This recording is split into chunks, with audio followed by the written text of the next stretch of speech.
Hello everyone, welcome back to my channel. I hope you all are doing well. So this is the day 5 of the free CSIR and SET crash course by bio.com, and in this day 5 I will provide some important topics from which questions can be framed in the B section as well as in the C section. यानी कुछ topics बताऊंगी मैं और उन topics से related questions possible क्या questions आ सकते हैं. सो इसके बहुत सारे पार्ट्स मैं बना दूंगी. सो स्टे ट्यून्ड एंड अगर आपको मेरे एफर्ट्स अच्छे लगते हैं hit the like button and subscribe my channel for more such videos. So आज का जो वीडियो है उसमें हम लोग मेनली डिस्कस करने वाले हैं ये पहला topic that is size exclusion chromatography, जिसे जेल फिल्ट्रेशन भी कहते हैं या सीव क्रोमेटोग्राफी भी कहते हैं. तो इसके बारे में देखेंगे कि इसकी क्या टेक्निक होती है एंड इसके बारे में की टिप देखेंगे कि किस तरह से क्वेश्चन जो आएगा वो सॉल्व कर सकते हैं हम विद इन मिनट्स. इसके अलावा हम देखेंगे फ्लोरल फार्मूला, अलग अलग फैमिलीज़ के कुछ क्राइटेरियाज देखेंगे, डिस्टिंग्विशिंग फीचर्स देखेंगे और जो फ्लोरल फार्मूला है हर फैमिली का वो देखेंगे, क्योंकि सी सेक्शन में मैचिंग में आ जा रहा है डायरेक्टली 4 मार्क्स, तो उसको भी देखेंगे. एंड उसके अलावा देखेंगे जेनेटिक इंजीनियरिंग में कौन कौन से एंजाइम्स जो हैं वो यूज़ होते हैं, और उसके अलावा देखेंगे बायोकेमिस्ट्री के कुछ इंपॉर्टेंट पॉइंट्स और फ्लैश कार्ड्स जो कि डायरेक्टली आपको सी सेक्शन में क्वेश्चंस देखने को तो मिलेंगे ही. साथ ही साथ अगर सेट की बात करें तो सेट में भी उससे क्वेश्चंस आते हैं एंड CSIR के बी सेक्शन में भी क्वेश्चंस आते हैं. So if you want to gain insights of all these topics mention in this slide, kindly watch the video till end. So सबसे पहला टॉपिक जो हमारा है वो है size exclusion chromatography. So let's start with the very first topic of today's video, that is size exclusion chromatography. So as the name suggests, size exclusion chromatography, that is abbreviated as SEC, and it is a type of chromatography which is based on the size of the molecule. जो molecules हैं वो कितने बड़े हैं size में, उसके basis पर क्या होता है, सेपरेशन होता है थ्रू दी बीड्स जो कि कॉलम में पैक होते हैं. जैसा कि ये कॉलम दिख रहा है, इसमें ये बीड्स दिख रहे हैं आपको बहुत सारे. वो जो बीड्स होते हैं उसमें क्या होते हैं, बीड्स में होते हैं पोर्स, अलग अलग साइज़ के पोर्स होते हैं बीड्स में, अलग अलग बीड्स आता है एंड उन पोर्स के साइज़ के बेसिस पर क्या होता है, सेपरेशन होता है. तो कैसे सेपरेशन होता है वो देखते हैं. अब ये वाला जो इमेज आपको दिख रहा है वो क्या है, जूम्ड वर्जन है किसका, एक पोर का जो कि टाइटली पैक होता है कॉलम में. अब बीड्स का जो पोर साइज है वो वेरी करता है हर बीड में. तो अगर ये यहाँ पे आप देख सकते हैं कि ये क्या है, पोर साइज है, ये सब पोर साइज है. तो इन सब पोर साइज में क्या है, जितना जैसा साइज होगा उसके अकॉर्डिंग मॉलिक्यूल्स क्या होगा, एंड्रैप होगा इस बीड में. अब जैसे ये वाला जो मॉलिक्यूल है वो छोटा है इसलिए वो इस पोर साइज में आ गया है. अगर वहीं इस मॉलिक्यूल की बात करें तो वो क्या है, साइज में बड़ा है. तो क्या वो मॉलिक्यूल यहाँ पे बाइंड कर पाएगा, इस पोर साइज में एंट्रैप हो पाएगा, नहीं हो पाएगा, बिकॉज साइज में बड़ा है. तो जो भी मॉलिक्यूल्स होते हैं वो एंट्रैप होते हैं किस में, पोर्स में, और पोर्स में एंट्रैप होते हैं on the basis of pore size. Pore size के बेसिस पर वो क्या होते हैं, एंट्रैप होते हैं. तो अगर स्मॉलर पोर है तो उसमें स्मॉलर पोर्स में कौन एंट्रैप होगा, छोटे मॉलिक्यूल्स जिनके साइज़ छोटे हैं. जो बड़े होंगे, जैसे कि यहाँ पे देख सकते हैं कि ये मीडियम साइज़ का एक मॉलिक्यूल यहाँ पे एंट्रैप हो रहा है इस वाले जगह में, बड़ा मॉलिक्यूल यहाँ पे एंट्रैप नहीं हो पा रहा है. अब ये जो बी वाला डायग्राम है वो बहुत ज़्यादा इम्पॉर्टेंट है, डायरेक्टली आपको सी सेक्शन में क्वेश्चन इससे दिखेगा. अब ये डायग्राम क्या इंडिकेट कर रहा है, ये ग्राफ दिखा रहा है, इल्यूशन वॉल्यूम दिखा रहा है, और ये क्या दिखा रहा है, सिग्नल इंटेंसिटी दिखा रहा है. यानी कि जैसे ही आप कॉलम में अपना सैंपल डालते हैं साइज एक्सक्लूजन क्रोमेटोग्राफी परफॉर्म करने के लिए, तो ये कंप्यूटर बेस्ड स्क्रीन पे सबसे पहले जो पीक दिखेगा वो क्या डिटरमाइन करेगा, it will B of the molecule with greater size, यानी लार्जर मॉलिक्यूल सबसे पहले इल्यूट होगा. बिकॉज ये जो लार्जर मॉलिक्यूल्स होते हैं ये क्या होते हैं, पोर साइज छोटा होने की वजह से एंट्रैप नहीं हो पाते हैं एंड डायरेक्टली क्या होते हैं, कॉलम से इल्यूट आउट हो जाते. सबसे पहले कौन इल्यूट होगा, सबसे पहले जो साइज़ में बड़े हैं वो इल्यूट होगा, उसके बाद मीडियम साइज़ वाले, और सबसे छोटा जो है वो सबसे लास्ट में, यानी कि थर्ड पीक जो दिख रहा है ये होगा सबसे स्मॉलेस्ट का, ये होगा मीडियम का, ये होगा सबसे लार्जेस्ट का. स्मॉलर वाला क्या हो रहा है, स्मॉलर वाला एंट्रैप हो जा रहा है इस बीड में, और इसीलिए उसको टाइम लग रहा है इल्यूशन में. So smaller will be eluted later, या फिर लास्ट में इल्यूट होगा, मीडियम सेकेंड में, और सबसे पहले लार्जर मॉलिक्यूल. इस वाले डायग्राम से भी आपको समझ आ जाएगा ये जो ब्लू मॉलिक्यूल्स है वो क्या है, लार्ज है साइज में, it is larger in size. And this red molecule is medium in size, ये मीडियम है साइज में. And this pink one is smaller in size, ये स्मॉलर है साइज में.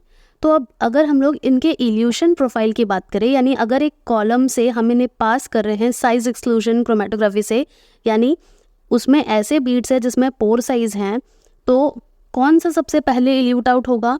सबसे पहले आपको जो पीक दिखेगा, ये क्या पीक दिख रहा है? सबसे पहले रेड पीक दिख रहा है. Red is indicating the larger size of the molecule, यानी लार्जर वाला पहले इल्यूट आउट हो रहा है. और ये जो पिंक वाला है वो कहाँ इल्यूट आउट हो रहा है? सेकेंड टाइम में आ रहा है, यानी सेकेंड जो पीक शो कर रहा है वो स्मॉलर साइज का. तो इससे क्या पता चल रहा है? लार्जर पार्टिकल्स जो हैं वो पोर में एंटर ही नहीं कर पाते हैं, और पोर में किसके, यानी बीड्स के पोर्स में एंटर नहीं कर पा रहे हैं. तो बीड्स क्या है यहाँ पे? बीड स्टेशनरी फेज है, यानी कॉलम में जो पैकिंग मटेरियल है उसके पोर साइज में वो इंट्रैप नहीं हो पा रहा है, इसीलिए वो तुरंत इल्यूट आउट हो जाता है, यानी कम टाइम में ही इल्यूट आउट हो जाता है. एंड जो ये वाला है स्मॉलर वाला क्या हो रहा है? ये पोर साइज में चला जाता है, इसीलिए क्या होता है, पोर्स में जाने की वजह से उसका इल्यूशन जो है वो क्या हो जाता है? डिक्रीज हो जाता है, मतलब बहुत स्लो हो जाता है, एंड सबसे लास्ट में आता है. तो ये प्रिंसिपल है साइज एक्सक्लूजन क्रोमेटोग्राफी का. Now let's solve a question on what we have studied. So question is which of the following is not a molecular exclusion chromatography.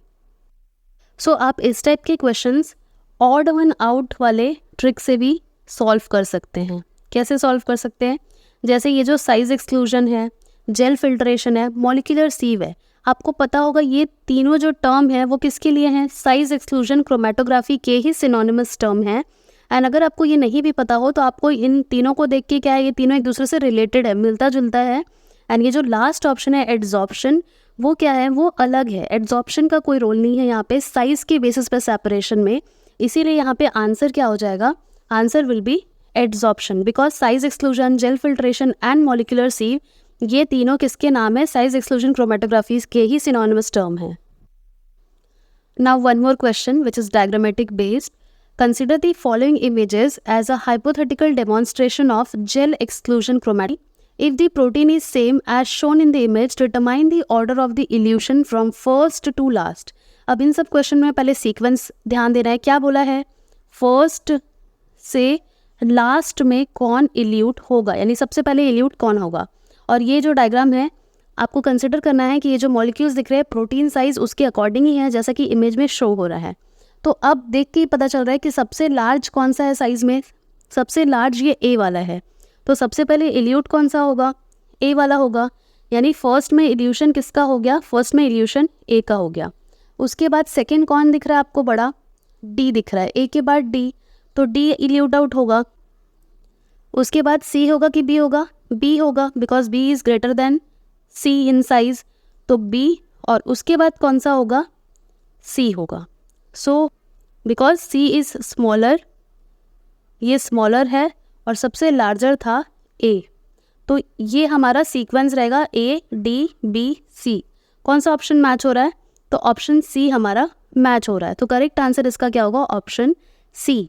यानी आपको हमेशा ध्यान रखना है कि larger molecule will be eluted first in the size exclusion chromatography, because larger molecule entrap नहीं हो पाएगा पोर्स में, इसीलिए वो पहले इल्यूट आउट हो जाएगा. जो जितना छोटा होगा वो उतना टाइम लगाएगा, बिकॉज वो एंट्रैप हो जाता है पोर्स में.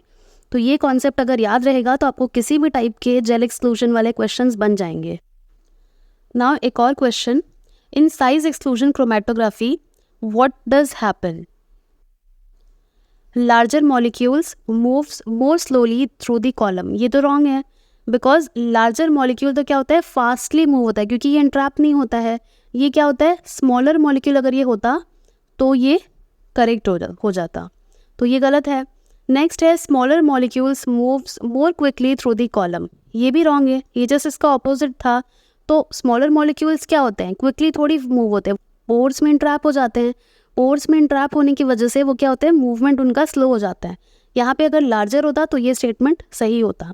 नेक्स्ट है larger molecules moves more quickly through the column. ये करेक्ट है क्योंकि लार्जर मॉलिक्यूल्स पोर्स में इंट्रैप नहीं हो पाते हैं। फोर्थ स्टेटमेंट है large and small molecules move at the same rate through the column. ये तो टोटली गलत है क्योंकि अलग अलग उन लोगों का माइग्रेशन होता है एज पर देयर साइज। छोटे वाले स्लो मूव करते हैं वो बिकॉज पोर साइज में एंटर हो जाते हैं पोर में, एंड जो बड़े होते हैं वो इल्यूट आउट फर्स्ट होते हैं। तो इसलिए इसका करेक्ट ऑप्शन क्या था, थर्ड वाला। और इस क्वेश्चन से आपका SEC का प्रिंसिपल अच्छे से क्लियर हो गया होगा। नाउ नेक्स्ट आ जाते हैं फ्लोरल फार्मूला पे, सेकेंड टॉपिक आज की वीडियो का। अब फ्लोरल फार्मूला क्या होता है? Floral formula is a system to represent the flower structure of a particular type. यानी कुछ नोटेशंस के थ्रू हम ये रिप्रेजेंट करते हैं कि किसी भी एक फैमिली का जो फ्लोरल फीचर्स हैं वो किस टाइप का होता है। तो हम लोग एक एक करके पढ़ लेते हैं जो कॉमनली CSIR पूछता है या सेट में पूछा जाता है। अब सबसे पहले हम लोग पढ़ते हैं कि सोलेनेसी का फ्लोरल फार्मूला क्या होता है। तो सोलेनेसी जो है it is commonly known as the potato family. अब ये जो सोलेनेसी है it is a family of angiosperms, and इसका जो सेकंड कॉमन नाम होता है इसे क्या बोलते हैं, पोटैटो फैमिली बोलते हैं। एंड ये वाइडली डिस्ट्रीब्यूटेड होता है ट्रॉपिकल, सब ट्रॉपिकल या टेम्परेट जोन्स में। एंड सोलेनेसी में कौन कौन देखने को मिलते हैं? सोलेनेसी में आपको मिलेंगे vegetables like potato, tomato, bell peppers, eggplant यानी कि ब्रिंजल, ये कॉमन है। एंड इसके अलावा कुछ स्पाइसेस भी देखने को मिलते हैं, मेडिसिनल प्लांट्स भी इसमें हैं। सो इसका जो फॉर्मूला होता है वो यहाँ पे मैंने मेंशन किया है। अब मैं एक एक करके इसका मतलब बताती हूँ। इसका मतलब होता है एक्टिनोमॉर्फिक।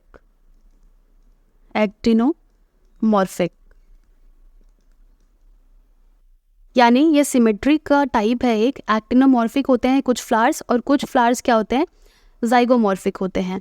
तो जो एक्टिनोमॉर्फिक होते हैं वो फ्लावर्स क्या होते हैं, एक्टिनोमॉर्फिक यानी कि रेडियल सिमेट्री शो करते हैं। ये रेडियल सिमेट्री इट मीन्स कि ये क्या हो सकते हैं, दो इक्वल हाफ्स में डिवाइड हो सकते हैं दो से ज़्यादा प्लेन से। अब ये जो ये वाला सिंबल है, ये सिंबल तो वाइडली नोन है, it is for bisexual and this is K for calyx, यानी 5 सेपल्स होते हैं और जो सेपल्स होते हैं वो यूनाइटेड होते हैं। उसके अलावा ये जो C5 है कोरोला, ये जो कोरोला है, कोरोला यानी कि पेटल्स, 5 पेटल्स होते हैं, ये कोरोला है। ये क्या था हमारा, सेपल्स था। एंड ये जो ये वाला है A फॉर एंड्रोइशियम, एंड एंड्रोइशियम यानी 5 स्टेमेंस होते हैं, पॉलीएंड्रस, फ्री। और जो ये G है, G फॉर गाइनोइशियम। अब ये फेबिएसी, एंड फेबिएसी का जो कॉमन नाम है वो है पी फैमिली। जैसे सोलेनेसी का पोटैटो फैमिली था वैसे ही फेबिएसी का नाम होता है pea family. And it is a family of Leguminosae, यानी इसमें लेग्यूम्स हमको देखने को मिलते हैं। और इसमें क्या होते हैं, जैसे लेग्यूम्स हैं तो पल्सेस जैसे कि पी, सोयाबीन, चिक पी, वो हमें फेबिएसी में देखने को मिलते हैं। अब जैसे फ्लोरल फार्मूला पूछ सकता है मैचिंग में, तो कौन कौन से इसमें देखने को मिलते हैं हमें वाइडली यूज्ड प्लांट्स, उनका भी पूछा जा सकता है। तो फ्लोरल फार्मूला क्या है फेबिएसी का, मैंने यहाँ पे मेंशन किया है। एंड ये जो परसेंट है what does it show, it show the bilateral symmetry, यानी जाइगोमॉर्फिक, जो अभी हमने बात किया था, जाइगोमॉर्फिक। और जाइगोमॉर्फिक का मतलब क्या होता है कि जाइगोमॉर्फिक उन फ्लावर्स में हमें देखने को मिलेगा जो कि अनइक्वल होते हैं साइज में या फॉर्म में, जो क्या होते हैं सिर्फ एक ही लॉन्गिट्यूडनल प्लेन से क्या हो, जो कि एक्सिस से पास हो, सिर्फ उसी से वो हाफ हो सकते हैं। उसके अलावा कोई भी प्लेन उन्हें इक्वल हाफ्स में डिवाइड नहीं कर सकता। That is known as zygomorphic या फिर बाइलेटरल डिविजन। एंड बाकी सब जो फ्लोरल फार्मूला के नोटेशंस हैं उनका यूजुअल मीनिंग ही है। This is for bisexual, and calyx इसमें भी 5 होता है, एंड कोरोला भी इसमें 5 होता है, 5 पेटल्स होते हैं इसमें। एंड एंड्रोइशियम जो होता है वो 10 स्टेमन्स होता है, 10 होता है। और जो यहाँ पे ये गाइनोइशियम है वो क्या होता है, मोनोकार्पेलरी होता है, यानी कि सिर्फ सिंगल गाइनोइशियम होता है। एंड ये जो पूरा फॉर्मूला है वो क्या है, आपको याद रखना पड़ेगा। सो आपको फेबिएसी का भी फॉर्मूला याद रखना होगा। अब देखते हैं लिलिएसी के बारे में। Liliaceae is also a family of angiosperms and it is a family of monocotyledonous plants. अब ये जो लिलिएसी है it is commonly known as lily family, तो आपको नाम याद रखना है lily family, so it is known as the Liliaceae. And जो ये है ये all over the world distributed है ये फैमिली, यानी कि इसके जो प्लांट्स हैं वो हमें ऑल ओवर दी वर्ल्ड देखने को मिलते हैं। इसमें ऑर्नामेंटल प्लांट्स आता है, तो अगर क्वेश्चन ये आता है कि विच family includes the ornamental plants, so it is the Liliaceae. And Liliaceae से याद रखिएगा lily family. So it also include the tulips, medicinal plant जैसे कि एलोवेरा, कोल्चिसियम, या फिर vegetables like onion, garlic, asparagus, ये सब लिलिएसी फैमिली के मेंबर्स हैं। तो ये जो रिप्रेजेंटेटिव मेंबर्स हैं उनका भी नाम आपको याद रखना चाहिए। सो इसका जो फॉर्मूला है this is B R for bracteate. Bracteate क्या होता है, बॉटनी में ब्रैक्टिएट एंड ई ब्रैक्टिएट का मतलब होता है जैसे अगर ब्रैक्ट्स प्रेजेंट हैं तो क्या होगा, वो फ्लावर कहलाएगा ब्रैक्टिएट, एंड अगर नहीं प्रेजेंट है तो it will be ebracteate. Bracts are, यानी जिन फ्लावर्स में ब्रैक्ट्स होता है, ब्रैक्ट्स क्या होता है, मॉडिफाइड लीव्स होता है, it is modified leaves, modified leaves that are often located at the base of a flower और इन्फ्लोरेसेंस। जो बेस में लोकेटेड होते हैं, जो कि मॉडिफाइड लीव्स होते हैं, they can be smaller and अलग अलग शेप्स में अवेलेबल होता है। एंड ये क्या होते हैं, ये कंपेयर किए जाते हैं लीव्स के साथ में, लीव्स जैसा ही दिखता है क्योंकि लीव्स का ही मॉडिफिकेशन होता है। ब्रैक्ट का जो फंक्शन है वो अलग अलग होता है, जैसे कि वो क्या करते हैं, पॉलिनेटर्स को अट्रैक्ट करते हैं या फिर फ्लावर को प्रोटेक्ट करते हैं, और क्या करते हैं कभी कभी सपोर्टिव रोल भी ये प्रोवाइड करते हैं फ्लावर को या फिर इन्फ्लोरेसेंस को एक मैकेनिकल सपोर्ट प्रोवाइड करने के लिए। एंड बाकी सभी जो सिंबल्स हैं इनका यूजुअल मीनिंग है। तो अब जैसा कि मैंने फ्लोरल फार्मूला बताया सोलेनेसी का, फेबिएसी का एंड लिलिएसी का, तो सोलोनेसी जो था वो क्या था, पोटैटो फैमिली, एंड जो फेबिएसी था वो क्या था, लेग्यूम्स उसमें थे, pulses, P family, and Liliaceae जो था वो लिली या फिर ऑर्नामेंटल प्लांट्स इसमें थे लाइक ट्यूलिप। अब उसके अलावा इसमें अनियन भी था। तो आपको रिप्रेजेंटेटिव मेंबर भी याद रखना होगा, जैसे क्वेश्चन डायरेक्टली तो अब आएगा नहीं, सीएसआर का लेवल इतना भी मतलब इजी नहीं होता है। अब कई बारी या तो फ्लोरल फार्मूला 3-4 दे देगा और फैमिली मेंशन कर देगा, आपको मैच करके बताना होगा, या फिर क्या होगा, मेंबर्स के थ्रू क्वेश्चन आएगा। लाइक अगर आपको पूछ दे कि पोटैटो का इनमें से कौन सा फ्लोरल फार्मूला है, तो आपको सोलेनेसी का फार्मूला पता होना चाहिए और आपको पता होना चाहिए कि पोटैटो किस फैमिली का मेंबर है। लाइकवाइज अगर एग प्लांट लिख दिया यानी कि ब्रिंजल लिख दिया, या फिर आपको अगर लिख दिया कि अनियन किस का है, पी किस फैमिली का है, उसका फ्लोरल फार्मूला क्या है, तो आपको इस तरह से याद रखना होगा। वन मोर थिंग, इससे ज़्यादा आपको याद रखने की ज़रूरत नहीं है, ये 3 फैमिलीज़ का तो मस्ट है, याद रखिए। इसके अलावा भी आप कुछ कुछ फैमिली का या कुछ कुछ प्लांट्स का याद रख सकते हैं, मेंबर्स का, एंड इससे ज़्यादा आपको टाइम इस पोर्शन में नहीं देना है। Now next is different enzymes which are widely used in the genetic engineering. जैसे कि अल्कलाइन फॉस्फेटेज है। अब फॉस्फेटेज नाम है तो ये क्या करेगा, फॉस्फेट ग्रुप को रिमूव करेगा, so it eliminates the 5' phosphate group of the DNA molecule. उसके बाद DNS1 and also E coli exonuclease 3 Klenow fragment, तो मेनली ये क्लिनाउ फ्रैगमेंट पूछा जाता है। उसके अलावा मुंगमिन न्यूक्लियस, ये जितने भी दिख रहे हैं आरएनएज एच S1 न्यूक्लियस, ये आपको एज इट इज़ उनका फंक्शन याद रखना होगा, बिकॉज ये हमेशा CSIR के B सेक्शन में आता है, एज वेल एज सेट के लिए भी एक बहुत ही इंपॉर्टेंट पार्ट है।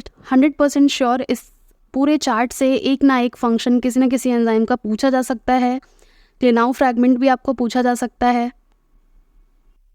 जो क्लिनाउ फ्रैगमेंट है वो क्या होता है, it is a proteolytic product of E coli DNA polymerase 1।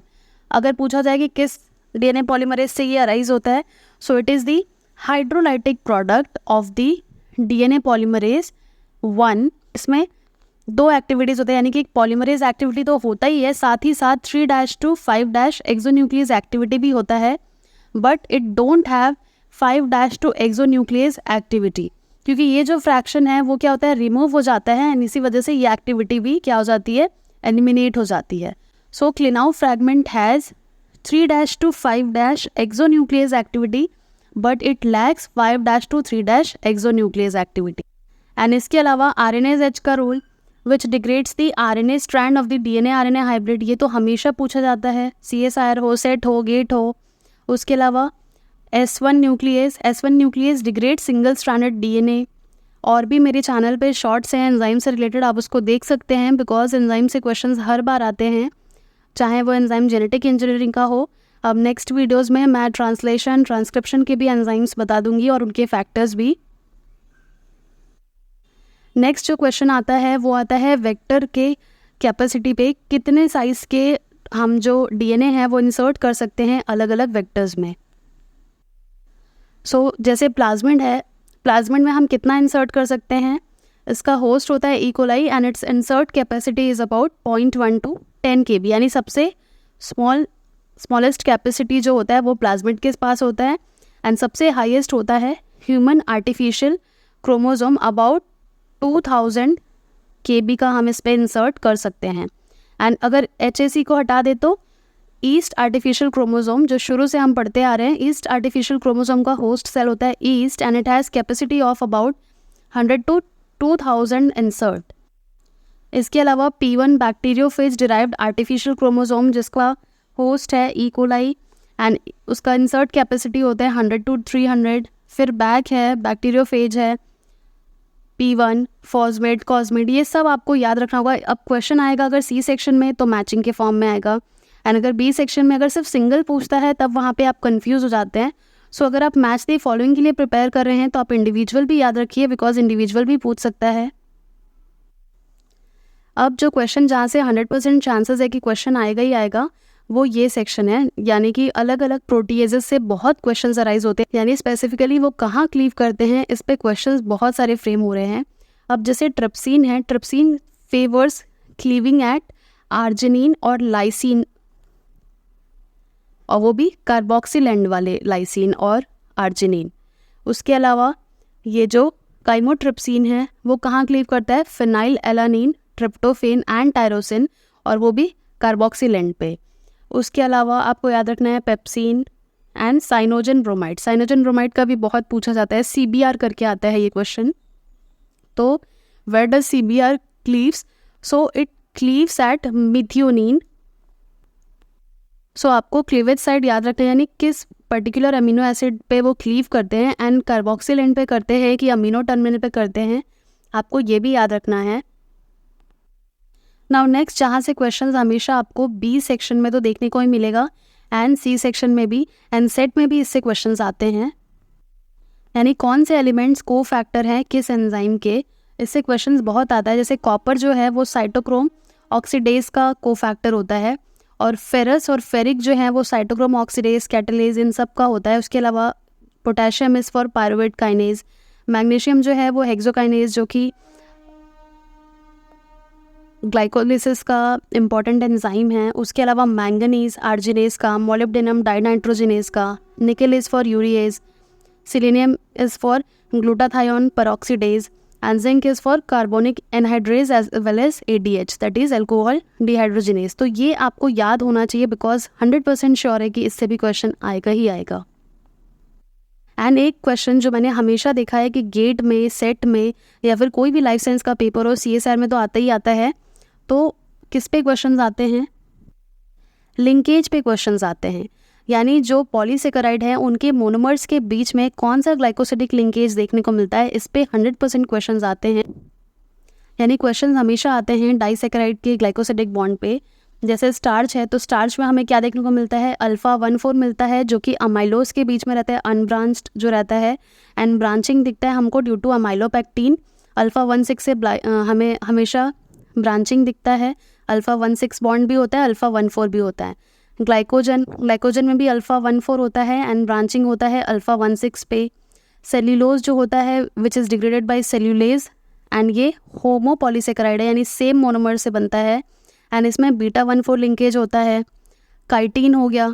तो इस तरह से आपको ध्यान रखना है कि कौन सा ग्लाइकोसिडिक लिंकेज है, क्या वो हेट्रोपॉलीमर है या फिर होमोपॉलीसेकेराइड हैं, और इसके साथ ही उनका रोल भी याद रखना है। जैसे कि ग्लाइकोजन जो है वो ग्लाइकोजन क्या है, एनिमल्स में स्टोर होता है। सेल्यूलोज जो है it is a structural in plants and it also give strength to the plant. तो ये सारी चीज़ें आपको याद रखनी है, इससे भी क्वेश्चंस हमेशा आएंगे। And also how can we forget this type of flash card जो कि डीएनए के डिफरेंट फॉर्म्स पे पूछा जाता है। अब इस पूरे ही डिफरेंट फॉर्म्स ऑफ डीएनए से क्वेश्चन कैसे आता है, बहुत सारे फॉर्म्स आपको मेंशन कर देंगे, बहुत सारे फॉर्म्स कैरेक्टरिस्टिक्स मेंशन कर देंगे एंड पूछेगा कि इनमें से ये जो फीचर्स मेंशन है ABCD जैसे मेंशन कर दिया 4 फीचर्स कि राइट हैंडेड है, हेलिक्स पर राइज इतना है, शुगर पकरिंग ये है, ग्लाइकोसिलिन बॉन्ड कन्फर्मेशन ये है, 4 प्रॉपर्टीज़ दे दिया। अब ऑप्शंस में देगा कि ABCD क्या हो जाएगा, कि क्या वो A DNA है, B DNA है, Z DNA है। तो ये इस टाइप के क्वेश्चंस देखने को मिलेंगे, या फिर अगेन मैचिंग के फॉर्म में देगा, या फिर ये पूछ सकता है डायरेक्टली कि जो A फॉर्म होता है उनके 2 बेसिस के बीच में कितना डिफरेंस होता है, कितना डिस्टेंस होता है, कौन सा शुगर पकरिंग हमें A फॉर्म में देखने को मिलता है, B फॉर्म में देखने को मिलता है। तो ये पूरे चार्ट से मल्टीपल क्वेश्चंस अराइज हो सकते हैं, तो आपको उसके अकॉर्डिंग प्रिपेयर करना है। ये टेबल का स्क्रीनशॉट ले लीजिए एंड ये बिल्कुल रट लीजिए अगर नहीं याद हो रहा है तो, बिकॉज ये छोड़ के जाना मतलब आप बहुत सारा क्वेश्चन इससे मिस कर देंगे। तो इसमें क्या होता है, A form, B form, Z form में सिर्फ Z फॉर्म ही लेफ्ट हैंडेड होता है, बाकी दोनों राइट हैंडेड होते हैं।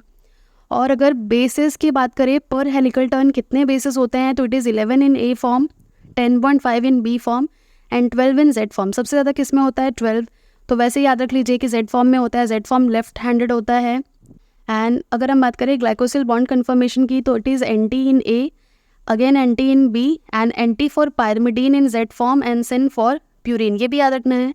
उसके अलावा ये वाला क्वेश्चन जो 100% आता है शुगर पकरिंग, तो शुगर पकरिंग में C3 एंडो होता है A फॉर्म में, C2 एंडो होता है B में and C2 endo for pyrimidine and C3 endo for Z form in purine. उसके अलावा base tilt normal to the helix axis भी याद रखना है, 20 degree for A form, 6 degree for B form and 7 degree for Z form. तो इससे multiple question जिस तरह से मैंने बताया आ सकते हैं। सो आई होप आज का वीडियो आपको अच्छा लगा हो। So stay tuned for the next video which will be uploaded tomorrow, and thank you so much for watching.